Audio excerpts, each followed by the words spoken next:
Hello everyone, welcome back to the Nut House. So our garden is producing really well right now, well the tomatoes are, and they're coming in really heavy. So we have our first big pick of the season and I need to get these things canned up. So I'm going to show you my favorite way to can them today.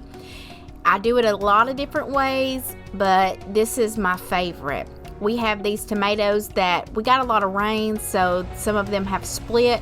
We're going to start by washing these tomatoes up, cleaning any dirt or anything that might be on them.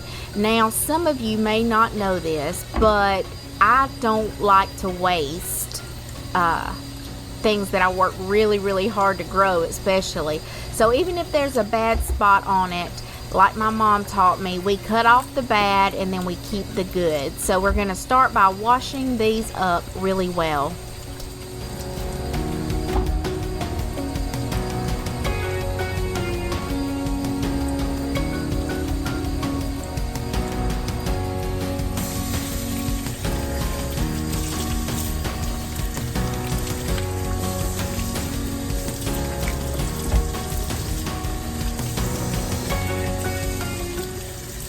Now, the way my mama taught me to do it was to put the tomatoes in some boiling water, and then the skins will come off of it, and then you can go ahead and heat it in your kettle and process it. She always did like an open kettle method. I guess that's what you would call it.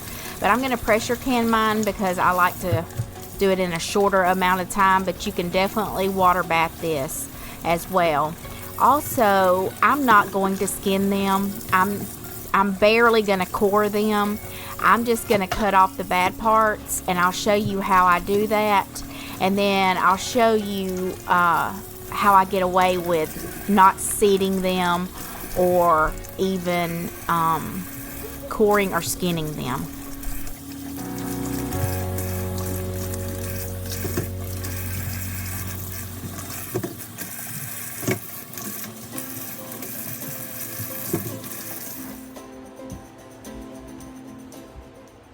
So here are the bad parts, and I'm just going to cut that out, and all of this scraps will go to my chickens and they will love it. I'm going to cut off any green that I don't want, and I do cut a little bit of the core out just because it's attached to the green, but you really don't have to. I have a large roasting pan. You can use a 9x13.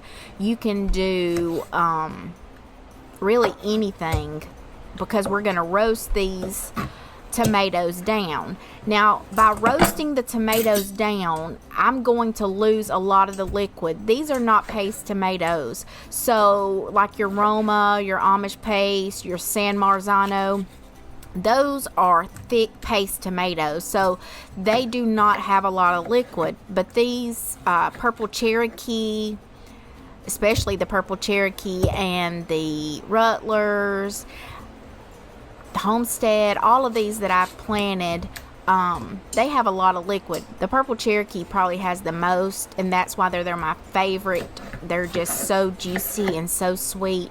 But I need to cut some of that liquid out of it because I don't want my sauce really runny, and I don't want to cook my sauce forever, so it takes a lot of time either.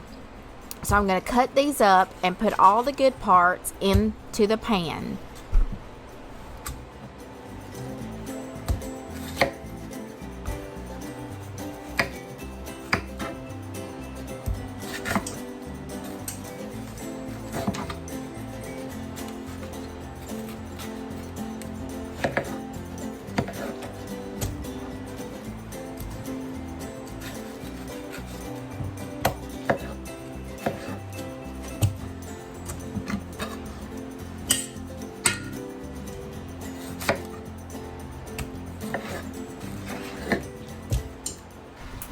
Now, I also have like a Victorio strainer that you can use and cook them a little bit down and then put it through that, but it gives more of a juice, like a tomato juice, if you were making like vegetable soup or maybe chili, something like that. But I really am in need of tomato sauce. So I want to make this Italian style tomato sauce so that I can use it on any of my pasta dishes or pizza. Around here we usually have pizza night on Fridays once a week, so we have homemade pizza, and we go through a lot of that. So I'm going to can some of these in pints just for the pizza itself.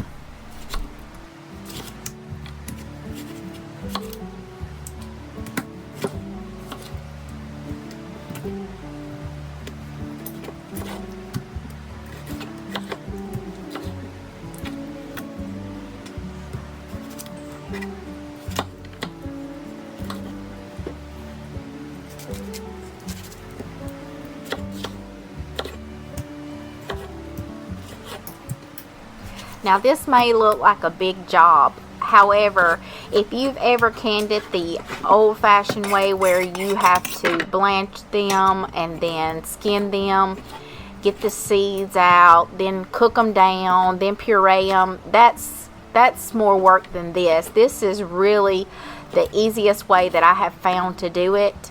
That way your hands aren't burning from the acid in the tomatoes. Mine do that a lot. So this is really the easiest way that I found, and you may know an easier way, and if you do, let me know in the comments down below. But I like the flavor of this, and I like the thickness of this. And if it's not quite thick enough when I go to use it, I'll just heat it up and put a cornstarch slurry in it, or maybe add a small can of tomato paste. You can do that as well. You can even do that if you're cooking it down, like the tomatoes and the tomato sauce and peppers and onions and all that. But for this one, we're not gonna go that route.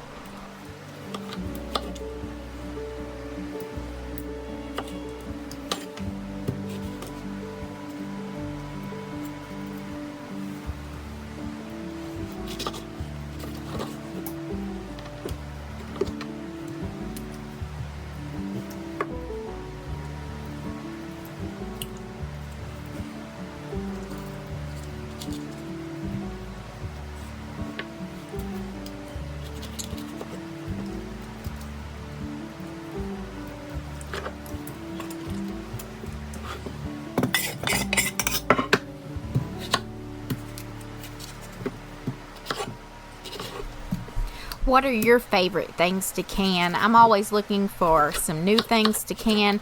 I love to can green beans, of course, and peppers and pepper jelly. Now that's my favorite. I need to do a video on that because it is so good over some cream cheese with some crackers. Oh, it is delicious.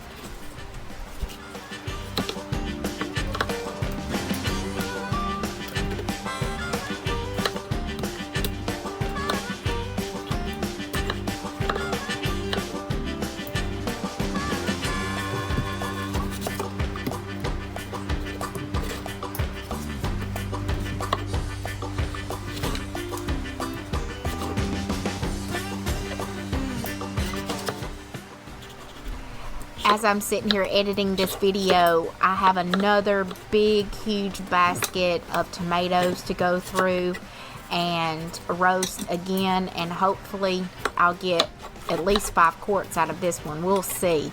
But tomatoes do lose a lot of water, so you might start with a big amount and you will not end with that amount, trust me.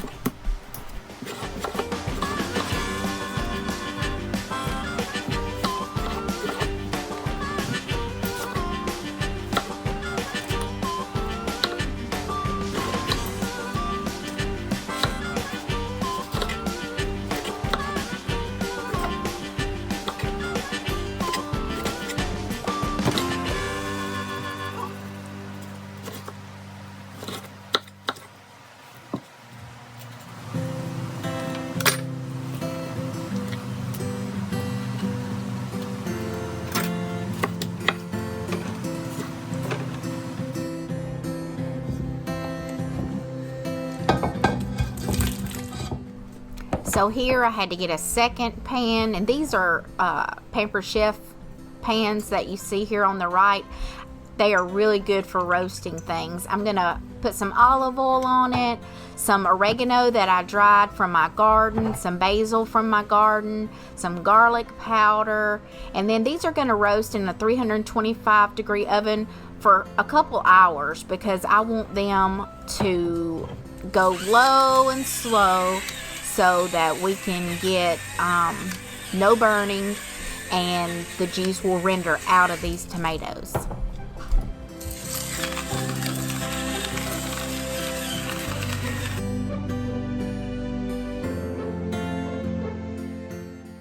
So now I'm getting them out of the oven. It's been several hours later, and I'm going to let them cool down just a bit. See all that liquid that come off? That is what would make your tomato sauce super, super runny. So by cooking these down, we're going to leave that water in the pan. Now the key to not being able, to be able to not have to skin them or seed them or core them is I'm going to use my Vitamix. Now, Vitamix mixers are expensive, but they are an investment, and I highly recommend it if you can ever save up enough money and afford one. You need a high powered blender, and this is going to blend the seeds, the skins, everything. You won't even know that it had a seed in it. So we're going to get these in the blender and process them into a sauce, and then we will move on to the next step.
So now I'm going to start filling my jars, and I would really leave a good headspace on this, like 1 inch or more, because it has a tendency to really bubble out and it'll mess your seal up if you don't leave a good enough headspace. So I'm going to fill these jars up, and then we're going to get them in my canner. Now, since I'm pressure canning these, I'm not going to have to add any acid.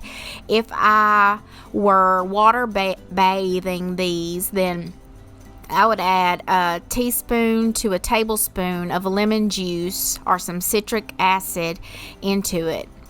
I'm not going to have to do that because I'm pressure canning these, and I'm pressure canning them for 15 minutes.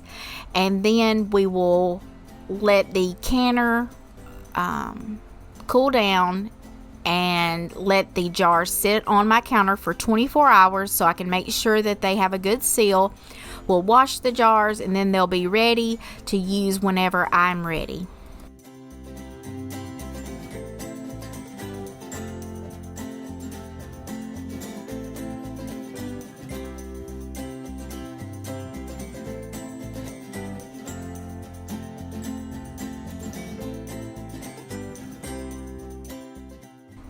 And like I said before, we're going to pressure can these for 15 minutes, and then they will be ready. I have included a couple of photos of the tomato sauce that I use for my pizzas and for spaghetti. It really is a delicious, delicious tomato sauce. I want to thank you all for watching the video today. If you haven't subscribed, please consider doing so. It would help our channel out so much. Also, leave me a comment down below. We would love to hear from you.